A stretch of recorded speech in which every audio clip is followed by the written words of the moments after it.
Okay, this is part 2. Okay, so now let's see how we are going to find the gradient of these two graphs. Okay, question 1 and question 2. Okay, so let's look at question 1 now. As we move from point A to point B, okay, on the line, okay, the vertical change or the rise is equals to how many units?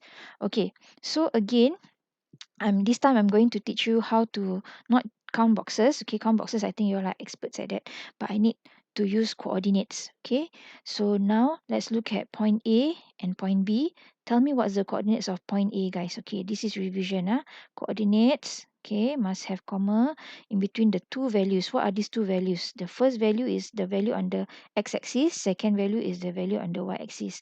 So you look at point A. If you go down on the x-axis, it touches -2.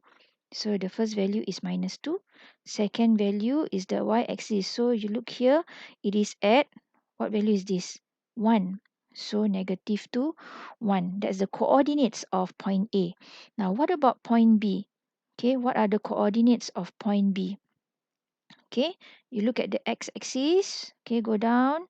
You will see that it's 2. And if you look at the y-axis, you go to the y-axis, you will see that it touches the 3. It's at level 3.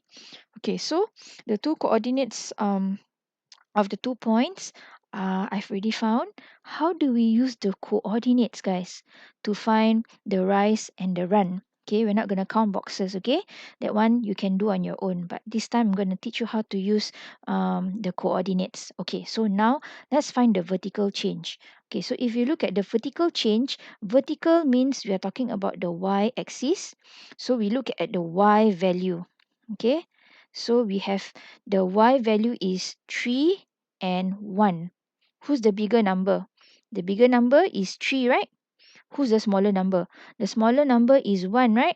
So how to find the difference? Difference means minus. So bigger number minus the smaller number. 3 minus 1, we get 2. That's how we get the rise. Okay? The vertical change using the y coordinates. Okay, because vertical axis is y. So we got this already. Now we are going to find the run. The run is the x-axis, the horizontal change, guys. Horizontal means the x-axis. Okay, so now we are going to look at the x coordinates. Okay, x now and the other x also. 2 and -2. Who's the bigger number? 2. Who's the smaller number? -2. And what's the difference? Difference means minus. Okay, so now 2 minus -2. Look at this, minus times minus becomes plus. Okay, so 2 plus 2, so it's 4. So the sorry guys, this one is supposed to be 4 and this one is 2. Sorry, my mistake. Okay, so 2 and 4. Okay, so if you feel like not confident, sure, not 2 and 4. Okay, if there's a diagram, you can count boxes. So I can count the rise and the run. The rise is from 3 to from 1 to 3. So there's definitely 2 boxes here. That's why the difference, right? 3 minus 1.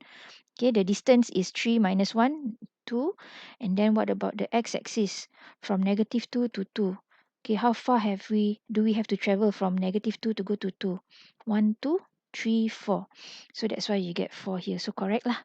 Okay, so now let's go to part 3. As we move from left to right, okay, now I'm going to move from left to right. I have no choice. Follow the line. It's going upwards, guys. Okay, so it's going upwards. And the gradient, if it's upwards, it's positive. So the gradient is going to be positive, rise, over, run. Okay, so rise is 2, positive, and the run is 4. So it's going to be positive 1 over 2. All right, now what about question number 2? Question 2. Okay, so again, we're going to learn to find gradient using coordinates instead of counting boxes. Okay, counting boxes is easy, I know, but I think we also need to learn in case they don't give us a diagram. So they give us 2 points. how to find the rise and run using the 2 points. So first we must know the coordinates. So let's find the coordinates of C and then we find the coordinates of D. Okay, for C, can I ask maybe um let's see. How about Rose ID?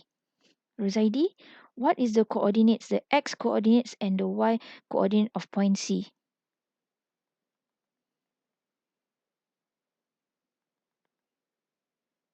If your answer is 1, 3, you are absolutely correct. Okay, what about point D? Can I ask Hui En?